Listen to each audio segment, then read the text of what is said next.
Praise the Lord. ஆண்டவரும் அருமை இரட்சகருமாகிய இயேசு கிறிஸ்துவின் இனிய நாமத்தினாலே உங்கள் யாவரையும் நாங்கள் வாழ்த்தி ஆசீர்வதிக்கிறோம். கர்த்தர் தாமே உங்களை ஆசீர்வதிப்பாராக. இன்றைய தேவ வார்த்தை யோவேல் 2ஆம் அதிகாரம் 28வது வசனம் 29வது வசனம். அதற்கு பின்பு நான் மாம்சமான யாவர் மேலும் என் ஆவியை ஊற்றுவேன், அப்பொழுது உங்கள் குமாரனும் உங்கள் குமாரத்திகளும் தீர்க்க தரிசனம் சொல்லுவார்கள். பாருங்க, நல்ல கவனிங்க. அதற்கு பின்பு நான் மாம்சமான யாவர் மேலும் தேவன் ஆவியை ஊற்றுகிற தேவனாக இருக்கிற ஆவியை ஊற்றுவேன், அப்பொழுது உங்கள் குமாரனும் உங்கள் குமாரத்திகளும் தீர்க்க தரிசனம் சொல்லுவார்கள். பாருங்கள், உங்கள் மூப்பர்கள் சொப்பனங்களையும் உங்கள் வாலிபர்கள் தரிசனங்களையும் காண்பார்கள். ஆமென், அல்லேலூயா. எத்தனை வாலிபர்கள் கர்த்தருடைய தரிசனத்தை பார்க்குறீங்க? அல்லேலூயா. வாலிபர்கள் தரிசனம் காணணும். தரிசனம் என்றால் என்ன?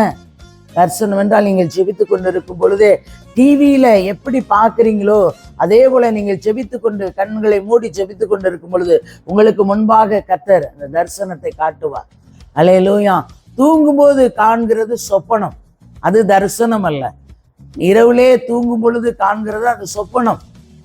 தரிசனம் என்பது நீங்கள் ஜெபித்து கொண்டு இருக்கும் பொழுது உங்களுக்கு முன்பாக, கண்களுக்கு முன்பாக டிவியில் எப்படி பார்க்கிறீர்களோ அதே போல் உங்களுக்கு முன்பாக அவர் வெளிப்படுத்துவார். அதுதான் தரிசனம்.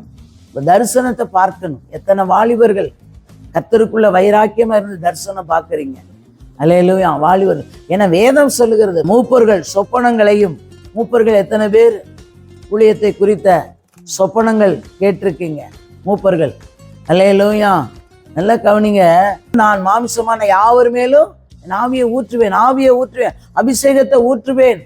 அபிஷேகம் பெறாத பிள்ளைகள் அபிஷேகத்தை பெற்றுக்கொள்ளுங்க. தேவ சமூகத்துல கேளுங்க, ஆண்டவர்கிட்ட கேளுங்கள், அப்பொழுது உங்களுக்கு கொடுக்கப்படும் தான் வேதம் சொல்லுகிறது.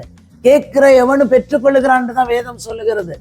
தயவு செய்து அபிஷேகம் பெறாத ஒவ்வொரு பிள்ளைகளும் எந்த சபையில இருக்கிறீங்களோ, எந்த சபையில இருந்தாலும் சரி, ஆவிக்குரிய சபையில இருக்கிற ஒவ்வொரு அபிஷேகத்தை பெற்றுக்கொள்ளுங்க. அபிஷேகம் தான் நுகத்தடியை முறிக்கும்.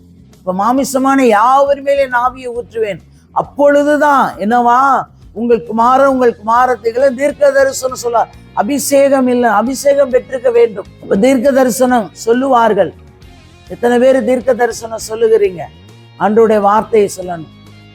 உங்க இஷ்டத்துக்கு பேசுறது அல்ல, தேவன் பேசணும். அதுதான் தீர்க்க தரிசனம். இன்றைக்கு கர்த்தரிடத்துல ஒப்பு கொடுங்க. இந்த வார்த்தையை கேட்டு ஒவ்வொரு பிள்ளைகளும் ஒப்பு கொடுங்க. ஆண்டவரே, நான் தரிசனம் காணணும்.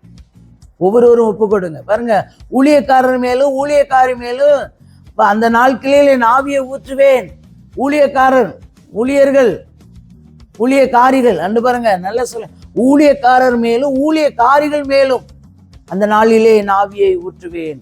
அவருடைய ஆவியை ஊற்றி, அல்லேலூயா, அக்கினியை ஊற்றுகிற தேவனா இருக்கிறார். நம்ம ஆயத்தமா இருக்கும் பொழுது அவர் அக்கினி ஆவியை ஊற்றுகிற தேவனா இருக்கிறார். அல்லேலூயா. இப்ப இந்த வார்த்தைக்கு ஒப்பு கொடுங்க. வார்த்தைக்கு ஒப்பு கொடுக்கும் பொழுது கர்த்தர் உங்களை கொண்டு பெரிய காரியத்தை செய்கிற தேவனாய் இருக்கிறார். தகப்பனே, மை துதிக்கிறோம், சோத்திரம். கர்த்தாவே, சர்வ வல்லமையுள்ள தெய்வமே, மை துதிக்கிறோம், சோத்திரம். நேற்றும் என்று மாறாத நல்ல தகப்பனே, பரிசுத்தம் உள்ள கரத்துல ஒரு விஷயங்களை தாழ்த்தி உங்களுடைய பொறுப்பாக தருகிறோம். தேவன் பொறுப்பெடுங்க, ஆசீர்வதியும். இயேசுவின் நாமத்தில் வேண்டிக் கொள்கிறோம், ஜீவனுள்ள நல்ல பிதாவே. ஆமேன், ஆமேன்.